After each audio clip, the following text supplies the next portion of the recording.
Praise lord. దేవుని నామానికి వేలాది వందనాలు. ఈరోజు నేను మీతో కొద్ది మాటలు పంచుకోవాలని ఆశపడుతున్నానండి.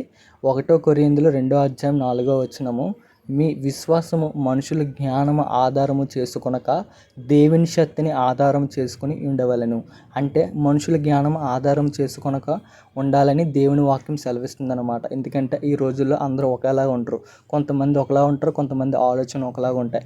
కొంతమంది ఎవరైతే మనం బాగా నమ్ముతామో వీళ్ళు మనతోనే ఉంటారు, మనకి ఏదైనా హెల్ప్ అయినప్పుడు మనకి హెల్ప్ చేస్తారు అని, మనకి ఏదైనా అవసరం ఉన్నప్పుడు కూడా వారు మనకు అవసరం పడతారు అని మనం ఏదైతే వాళ్ళు ఎక్కువగా నమ్ముతామో అటువంటి వారు మనల్ని ఒక్కొక్కసారి ఆ నమ్మకంని ఒమ్ము చేస్తారనమాట. అంటే మనకు కావాల్సిన అవసరం ఉన్నప్పుడు వారు మన దగ్గరికి కూడా రారు, మనతో కూడా మాట్లాడే స్థితిలో కూడా వారు ఉండరు అనమాట. అట్టి రీతిగా మనుషులు తప్పించుకుంటారు.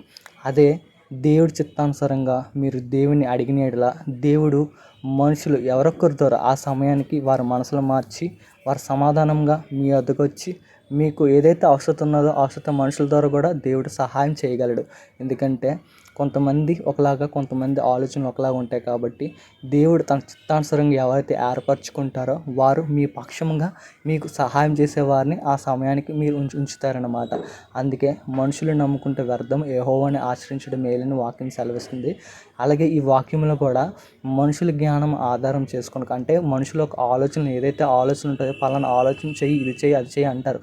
కానీ ఆ ఆలోచనలు వ్యర్థమని దేవుడి వాక్యం సెలవిస్తుంది అనమాట. మనం దేవుణ్ణి అడిగిన యెడల మనుషులను నమ్ముకొని మనం మోసపోవచ్చేమో, కానీ దేవుని నమ్ముకొని మనం మోసపోము. ఎందుకంటే దేవుని ఒక మాట స్థిరమైన మాట. దేవుడు ఏదైతే చెప్తాడో అది స్థిరంగా స్థిరపరచబడుతుంది అన్నమాట. అందుకే దేవుడు మాట ప్రకారంగా మనం ఉండాలని దేవుడు ఎంతగానో మనం ఆశిస్తున్నాడు అనమాట. మనం ఏమీ లేదండి, మనకి ఏదైతే అవసరం ఉందో, ఏదైతే మనకు అక్కర్లు ఉన్నదో అక్కర్ల కోసం, ఒక హెల్ప్ కోసం దేవుని మనం అడిగిన యెడల దేవుడు కాదనకుండా మనకు ఆ సమయానికి మనకి అది దయచేస్తాడనమాట. మీరు అట్టి రీతిగా అడగాలని నేను ఎంతో ఆశపడుతున్నాను. ఎందుకంటే మన దేవుడు మాట ఇస్తే మాట తప్పని దేవుడు. అడుగుడి ఇవ్వడును, వెతుకుడి దొరుకును అన్న వాక్య ప్రకారంగా దేవుడు మనతో ఎంతగానో సూటిగా మాట్లాడతాడు, దానికి ప్రత్యుత్తరం ఇస్తాడనమాట. మీరు అటు రీతిగా మీరు అందరూ ఉండాలని నేను ఎంతగానో ఆశపడుతున్నాను. ఈ కొద్ది మాటలు దేవుడి వెనుకలో దీవించును గాక. ఆమేన్. God bless you.